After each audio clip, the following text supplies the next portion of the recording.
Hello again. I would imagine by now that you've managed to go through the full self-assessment forms. But even if you haven't yet, you are about to move on to the section which will help you bring your findings together. This will enable you to begin preparing for the journey that you'll take from the starting point you will have clearly defined during the self-assessment stage. As for any journey, you need to know not just where you're starting from, but where you're going. And that's what you will be considering now when you begin working on your goal worksheet. Whether or not you like to use goals, the evidence does show that those who do and who write them down and review them are more likely to achieve them. So I do encourage you to do this. If you really don't like thinking of them as goals, then why not call them your heart's desires or your dreams or incentives? The goal worksheet encourages you to focus on specific goals, such as activities that your condition has been preventing you from doing. Some of these might well be causing you a great deal of fear, even at the thought of doing them, but please do write them down, and then we can look at how you can begin working on them to overcome your fears and beginning to tackle them later on. It might be that you have a big goal which is causing you fear to even think about it at the moment, in which case breaking it down into more manageable and less threatening steps will allow you to progress more easily and to keep on top of any negative inner chatter. Having a vision of your life once you have recovered will also help keep you motivated and moving towards this vision. Maybe making it a little easier to take steps towards facing your fears and moving out of your comfort zone. There are a number of ways you can do this, such as very clearly mapping out in your mind's eye what your life will be in, for example, 3 or 6 months. Imagining your healthy future that far ahead can help reduce the pressure caused by your need to be better now. One way to clearly map out your future self and the life you aim to be living could be to write a journal entry as if it's in 3 or 6 months' time. For example, if it's early in the year, maybe you could write a journal entry as if it's already the summer. You could even map out your recovery, for example, stating how you came across this programme, how you managed to overcome some initial challenges, and how exciting it's been to learn more about yourself and know that not only are you now fit and healthy and resolved your pain, but you are feeling so much more confident and resilient. You could even go on to expand on your life in general, what you're doing over the summer and where, and how wonderful your work is, etc. It's worth keeping this in a safe place and reviewing it regularly to remind yourself of why you are doing this and to give you the motivation to do something you might otherwise procrastinate over. It can also be helpful to imagine this vision as if it's happening now. This could include you visualising yourself doing all the things that your pain has stopped you from doing, with ease and having fun. Really feel how wonderful this is, because the more positive emotions you include and the more fun you make it, the more you reinforce the new nerve pathways related to this.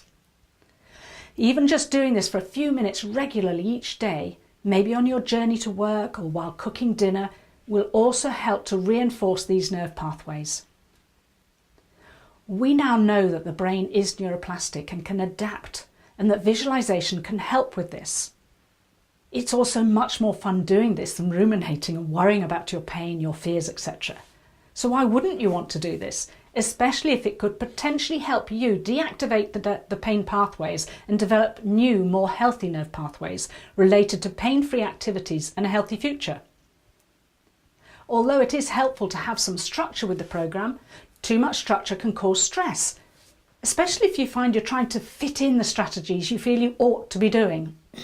Also, if you don't manage to fit them in, then you're likely to be hard on yourself for not doing things right or perfectly. Having some structure as a guideline is great though, because then you know you can plan around them.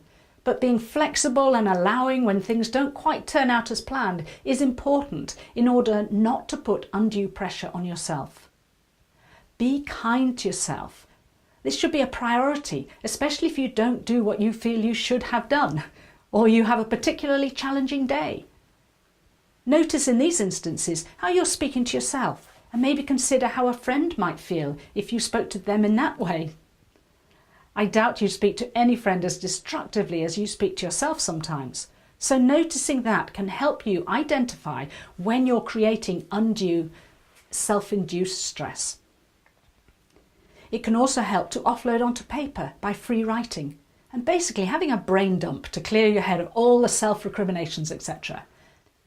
Then rationalise things, maybe considering what you have managed to do. What can you learn from what's happened, and what might you be able to do differently next time as a result of what you've learned? Our mindset and our attitude alone can cause huge amounts of self-induced stress, which in turn can cause pain to increase, often without someone having any idea why. It's always worth considering what you were thinking about and your attitude towards what you were doing if you notice your pain comes on or increases.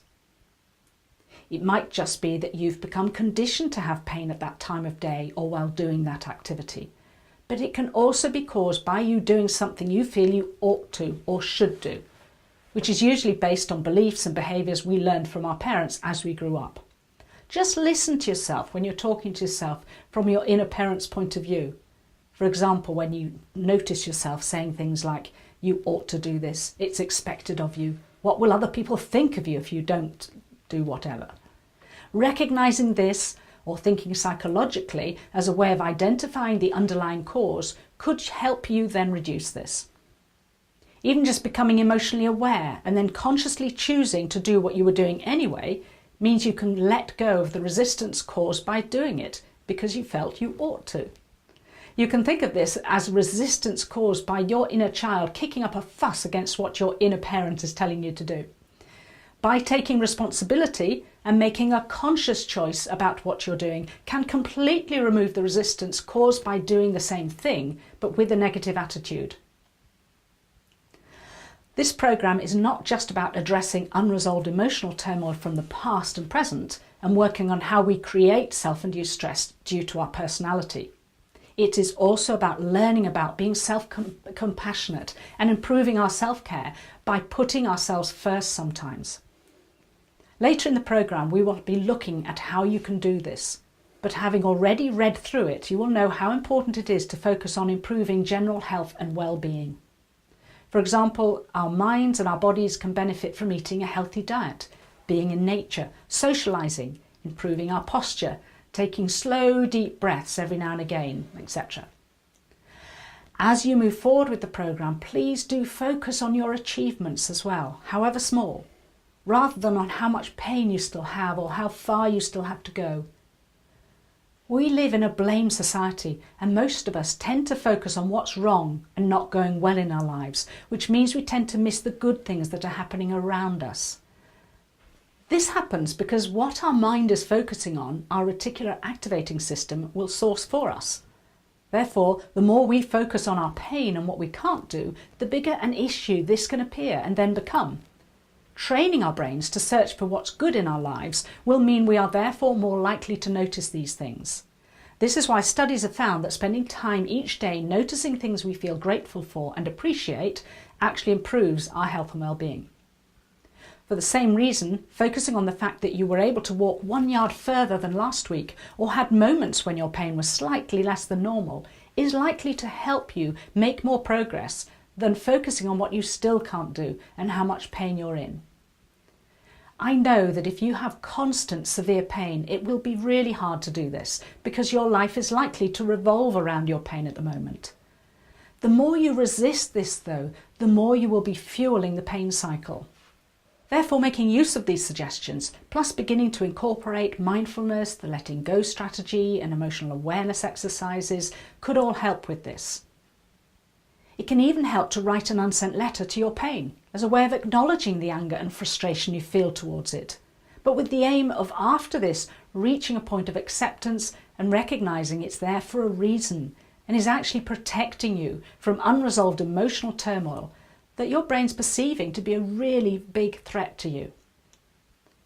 Some people also find it helpful to ask their pain what it's trying to tell them, maybe just before going to sleep or meditating, and then to be open for any insights gained, which might just be in the form of an image or a thought that pops up. Another thing that can help here is to do a loving kindness or compassion meditation, which you can find on YouTube by just searching with those words. If you're one of those people who find that their pain starts moving around or they develop other aches and pains, although it can be frustrating, aim to see this as a reinforcement of the diagnosis, Because how could this happen if the problem is a physical injury? The more you treat this in a light-hearted way, the better, rather than allowing frustration to add the fuel for your symptoms, which I will explain more later. In the meantime, again, be kind to yourself, find time for fun and laughter, as well as working through those things you've identified as areas worth addressing.